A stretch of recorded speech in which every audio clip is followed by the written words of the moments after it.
નમસ્કાર. સમાચારમાં આગળ વાત કરીએ અબડાસા તાલુકાની. તો અબડાસા તાલુકાના છેવાડાના વાયોર જૂથ ગ્રામ પંચાયત હેઠળના જેઠમલપર ગામની પ્રાથમિક શાળામાંથી વિદાય લઈ રહેલા રીટાબેન પટેલ, ભૂમિકાબેન રાઠોડ અને વૈભવીબેન પટેલ ત્રણેય શિક્ષિકા બહેનોનું ભવ્ય વિદાય સમારંભ રાખવામાં આવ્યો હતો. વાયોર ગામના શિક્ષક અશોકભાઈ કાલિયાને પણ વાયોર ગ્રામ પંચાયત તરફથી વિદાય આપવામાં આવી હતી.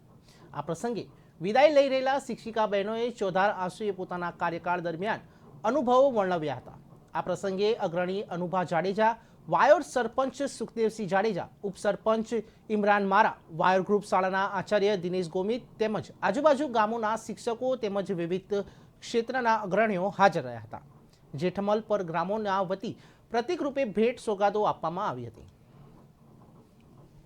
વાયોર ગ્રામ પંચાયત હેઠળના જેઠમલપર ગામે આજે જ્યારે વિદાય લેલા ત્રણ શિક્ષિકા બહેનો રીટાબેન, વૈભવીબેન અને ભૂમિકાબેનનો જ્યારે વિદાય સમારંભ રાખવામાં આવ્યો હતો, સમસ્ત ગ્રામજનો તથા વાયોરના અગ્રણીઓ પણ હાજર રહ્યા હતા અને એક ભવ્ય વિદાય સમારંભ યોજવામાં આવ્યો હતો અને એક વસમી વિદાય જેને કહેવાય એવી આ ત્રણેય બહેનોની વિદાય સમારંભ રાખવામાં આવ્યો હતો. તેની સાથે ગ્રામજનોએ એને અમૂલ્ય ભેટો સોગાદો આપી હતી અને તેમની વિદાય આપી હતી. અને તેમની સાથે સાથે આ કાર્યક્રમની અંદર જ જ્યારે આપણા ભારતના વડાપ્રધાન, યશસ્વી વડાપ્રધાન, જેણે દેશ અને દુનિયામાં જેણે ડંકો વગાડ્યો છે એવા વડાપ્રધાન શ્રીનો પણ આજે જન્મદિવસ હોવાથી તેમની પણ ઉજવણી કરવામાં આવી હતી અને આપણા દેશના વડાપ્રધાન હજી પણ આગળ વધે અને દેશ અને દુનિયામાં નામ કરે એવી આશા રાખવામાં આવી હતી અને આભાર માનવામાં આવ્યો હતો. આજ દેશના વડાપ્રધાન ને આપણા કચ્છ અને ગુજરાત, જેને ગુજરાતનો ગૌરવ એવા મોદી સાહેબનો જન્મદિવસની અંદર આજ પદ્ધરવાડી ગામે આખું ગામ જમણવાર રાખેલ છે.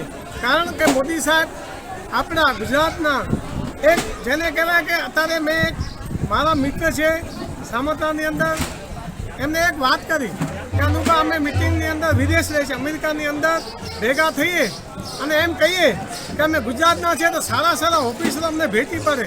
કારણ કે એક ટાઈમ એવો હતો દિલ્હીની અંદર અમે ગયા સાંઘીના હિસાબે જતા હતા અમુક ટાઈમ ઉપર મહિને બે મહિને, ત્યારે એ પૂછતા હતા કે ગુજરાત કહા હે તો પીવી રેડ્ડી સાહેબ, કારણ કે ઇંગ્લિશને અમારું 3 કિલોમીટરનું અંતર છે એટલે એ સમજાવતા હતા ગુજરાત. ત્યારે એને કીધું કે જે બ્લેક રોગ હતો સુરતમાં એ આજ ઓ ગુજરાત બોલો કે અત્યારે ગુજરાત ક્યાં પહોંચ્યું અને ત્યારે માણસોને પૂછવું પડ્યું છે ગુજરાત ક્યાં છે.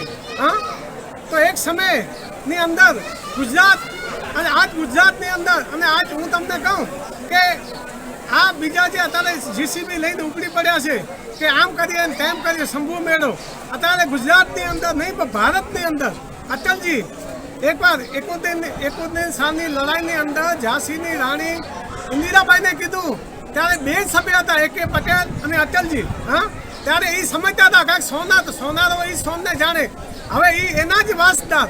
હું તમને કહું એ એમ કે હું મારા દાદા મનુ નામે ગામ વેરામજી એટલે અકરીવાડી, મનુભાઈ એટલે અકરીવાડી, આજ હું થઈ શકે નથી.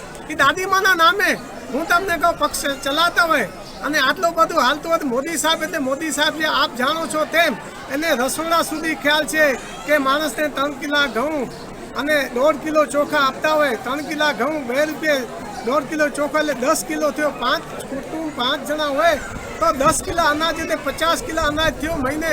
આ કોને સૂજે? એને સૂજે હે કે જેને તળિયા સુધી જેને ખબર હોય કે દુઃખ અને સુખ શું છે, ગામડાના માણસને શું જોઈએ છે.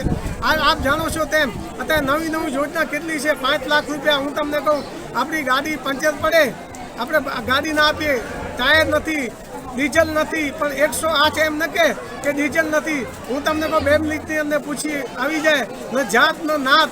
હા, આટલી સગવડ આટલી તળિયા સુધી કોણ આ મોદી સાહેબ કરી શકે?